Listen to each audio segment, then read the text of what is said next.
For years, almost no one paid attention to him, not because he was invisible, but because people assumed he had nothing important to say. After all, he wasn't the billionaire. He wasn't the executive. And he wasn't the decision maker. He was just the driver, the person who arrived early every morning, opened the door, waited in silence, and drove the same routes through the same cities, watching power move around him without ever being invited into the conversation. From the outside, his job looked simple, repetitive, and forgettable.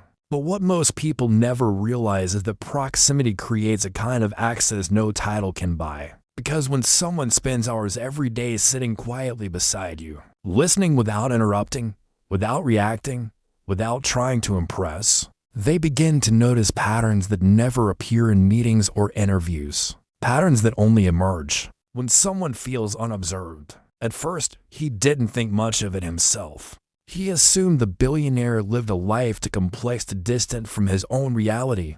But over time, something became impossible to ignore. The billionaire talked more in the car than anywhere else, not in speeches, not in boardrooms, but during those silent drives when there was no audience, no pressure to perform, and no need to sound impressive. Thoughts slipped out, unfiltered frustrations surfaced, and decisions were spoken out loud, not to seek advice, but to organize thinking. The driver never responded, never nodded, never reacted, and that silence made him invisible in the most powerful way possible, because people reveal more when they don't feel evaluated.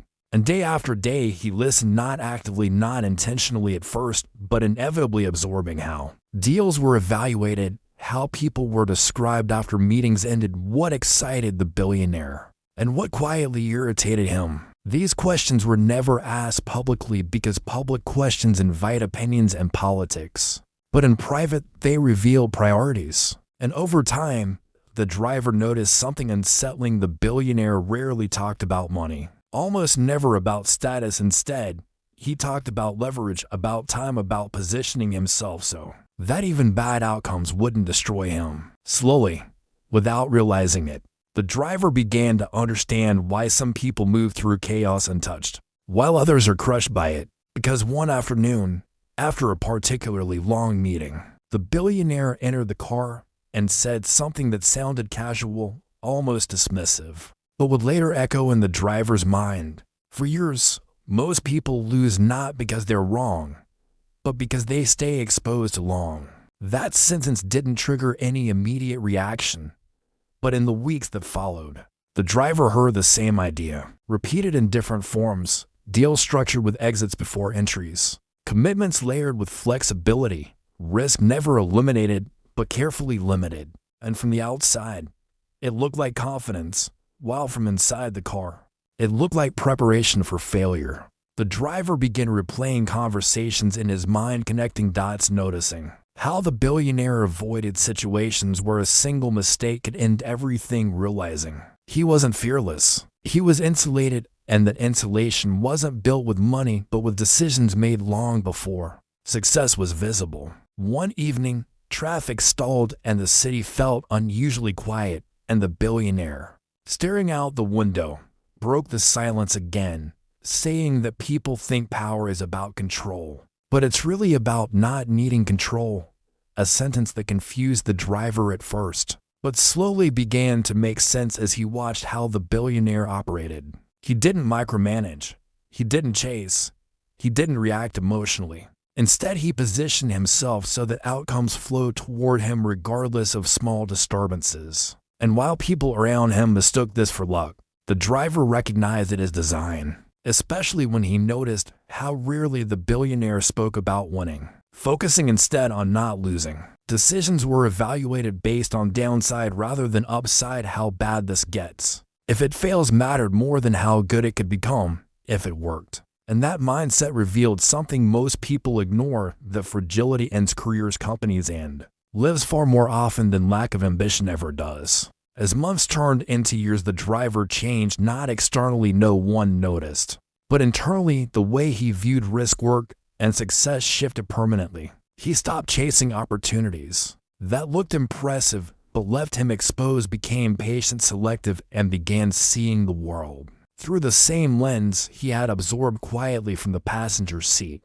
Then, one night, after a long day and an even longer silence, the billionaire said something he had never said before, something he had never shared in meetings or interviews, something that sounded less like strategy and more like a confession. And in that moment, the driver realized he had been sitting next to a secret almost no one ever hears, not because it's hidden, but because very few people are close enough, quiet enough, and patient enough to notice it.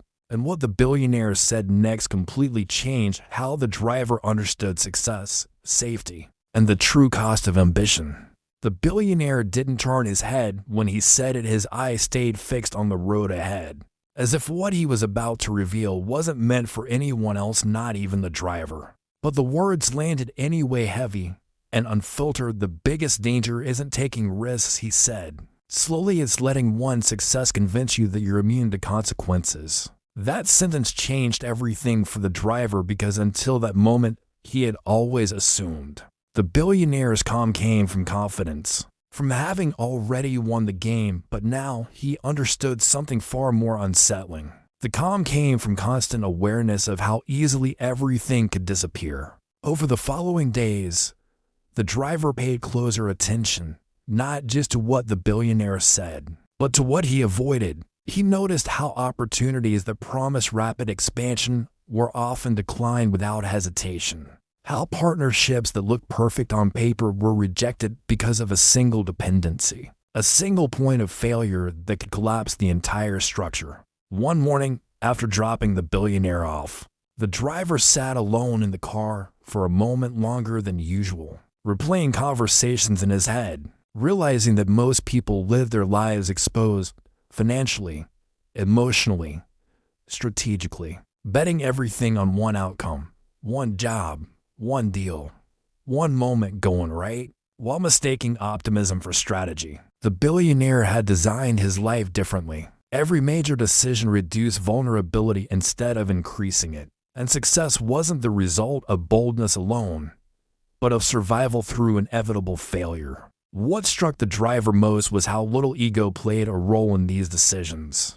The billionaire didn't need to prove he was right, he needed to remain in the game. And that mindset separated him from almost everyone else the driver had observed, because most people would rather be admired briefly than resilient quietly. As time passed, the driver began applying these lessons to his own life, not by copying wealth strategies, but by removing fragility wherever he could. He stopped relying on a single source of income, stopped making decisions that required everything to go perfectly, stopped tying his identity to outcomes he couldn't control. And something unexpected happened.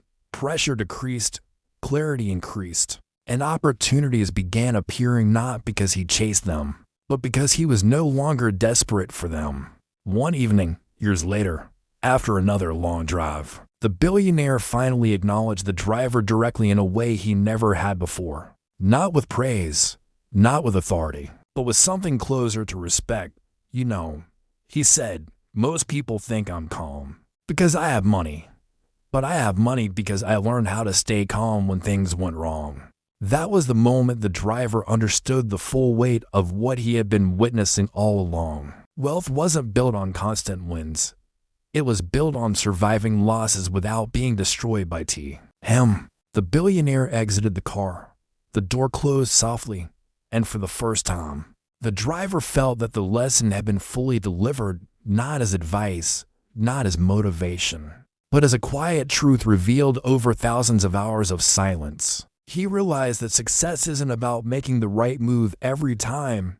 It's about making moves that don't end you when they fail, that power isn't control, it's optionality. And that the real secret the billionaire never shared publicly wasn't about money at all, but about designing a life where mistakes are survivable and pressure never forces reckless decisions. Most people will never hear this lesson, not because it's hidden, but because it requires patience, observation, and humility, qualities that don't trend online and don't fit into motivational slogans, but quietly shape the lives of those who last. The driver started the engine and pulled away, carrying with him a perspective that no book, no course, and no interview could have delivered.